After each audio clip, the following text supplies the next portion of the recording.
with another Christmas beer review, and we've been drinking heavily. Not really. Just voluminous. Not Just really. a little bit. Yeah, well. We're looking at a collaboration beer brewed by Westbrook Brewing Company today in South Carolina, I believe. Distributed by a company. Look at that yeast cake. See that? No, you really can't. But yeah, it's massive. This is table beer by the Crooked Stave edition. So Chad Jakobsen, the owner and brewer of Crooked Stave, says, "I brew beer for the love of science. Every batch we brew has new parameters with new variables, and I push to continually evolve our process and the flavor of beers. This is a lightly tart golden beer with a small touch of Brett and heavy-handed hopping." Then this other dude talks that I don't care about. 3.6% alcohol by volume. Pretty excited. No one wanted this. Well, it was like not a whole lot hit the state. I think it was like $600 total. Oh, damn. Each liquor store got half a case. Yeah.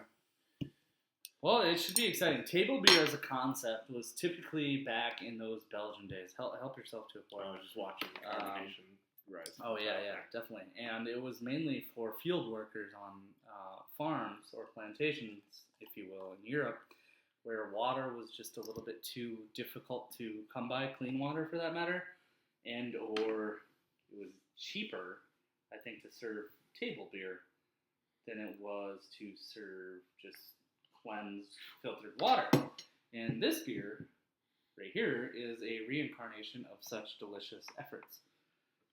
Clocking in at 3.6% alcohol by volume. Booming with champagne-like champagne, carbonation. exactly. Yeah. That's what I'm watching. The Pale middle. yellow straw, golden, not even golden. Really pale. It's just pale urine-like super yellow. pale, and you can just watch Cloudy. the bubble. It's opaque. It's opaque. The bubbles, just I fly can't off even of see the my bottom. finger. See the bubbles. Yeah. Yeah. Oh, yeah, that's booming with carbonation. This is beautiful. I've been waiting for a commercial example of table beer. It's something that we've done in second runnings for sour homebrews, where we've just said, hey, let's make a table beer, something 2.5%. Keg it up, boom, gone, week. Goes down really quickly. So this is dry hopped heavily per Jakobsen. Let's go ahead and get the nose. I'm excited. Oh, yeah. geez. Wow. Berliner Weiss? No, way more citrusy than that. I get big tropical pineapple notes from the dry hopping. Almost like a Galaxy or a Mosaic or even a Citra. I think a Citra Mosaic getting combo more- would be yeah. really I think you're dead on. would be really. Wow. Yeah, Slight just that- breadiness, and not bready. The citric Red fruit tea. shines. Yeah, Britannomyces.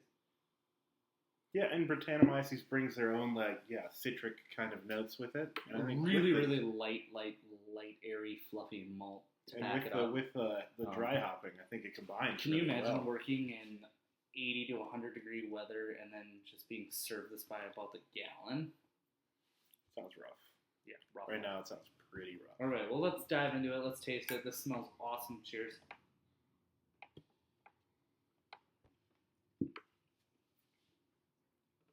Yeah, massive fresh green hops from that dry hopping. It kind of tastes like super hops. And then, what would you kind of expect from a 3%?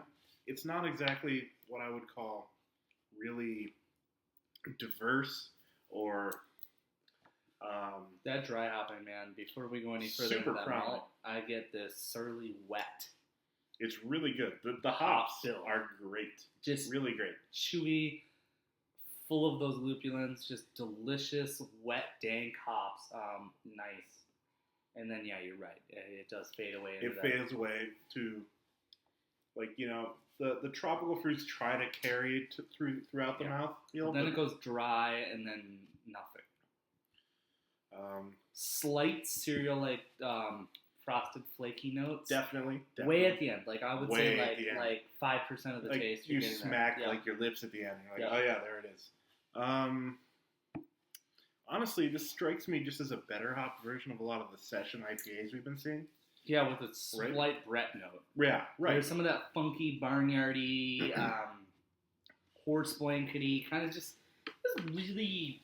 If there were some session IPAs that had the nose and the initial I think this is Mouth better of that? than any of the session IPAs we've They had would this be year. great. We would have bought the heck out of those Yeah. this summer. Wow. Can this? I would Yeah. buy this in cans. I would pay $10 a six pack. Hell yeah. This is awesome. This is seriously awesome. So I think we can agree. The biggest thing going for this is the nose and then initial hops on the tongue, and then That the worst thing dry it's got character. is going for it is just the lack of character throughout the mouthfeel and how it just kind of falls off at the middle. I kind of like it though, because if you think about it, put yourself in a field, farm-like atmosphere. You're hot, you're sweaty, you're boiling. It's almost and water-esque. You're taking a chug quick. You're just having pull you off get the a water flavor bottle. and then it goes away. Flavor, boom, done. It's refreshing. It's quenching. It's This nice. is totally quenching for sure. It's fucking awesome. They nailed this beer. I'm beyond perplexed. I think BA did not like this beer that much. Should we look it up quick? I want to say it was averaging an 80, which for BA means generally I would think it's a 70. BA. Okay, What's the so height? John's right. Well, What's Untapped? it's averaging a 3 point.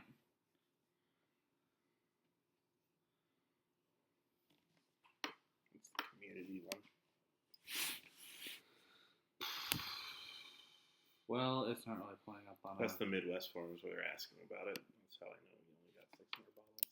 Oh, look at you. We're gonna have to edit this. Yeah, it's okay. You're informed now. Just click the Beer Advocate logo, and then type it in.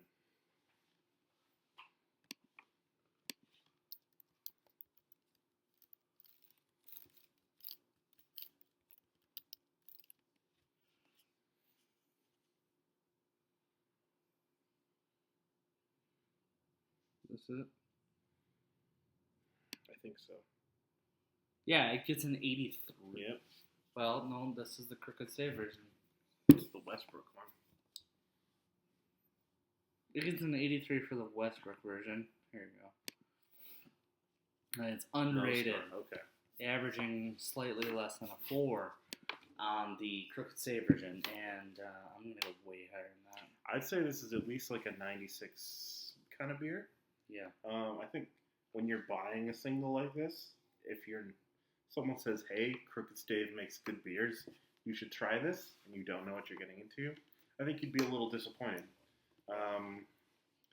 If you But I know mean, what Eric- table beer is, Eric dropped some good knowledge on you prior about the table beer experience, and then again brought it back with his maybe you just want the flavor at the beginning, which it does. well, can you imagine also so well. having this at the end of a long shift with some nice artisanal cheeses? It's dry enough. It's Artisanal cheeses. Yeah, Yeah, man, that's like what some I do. farmhouse cheese, When I'm brah. done with the fields, I drink some. I have some artisanal cheeses. Fuck yeah.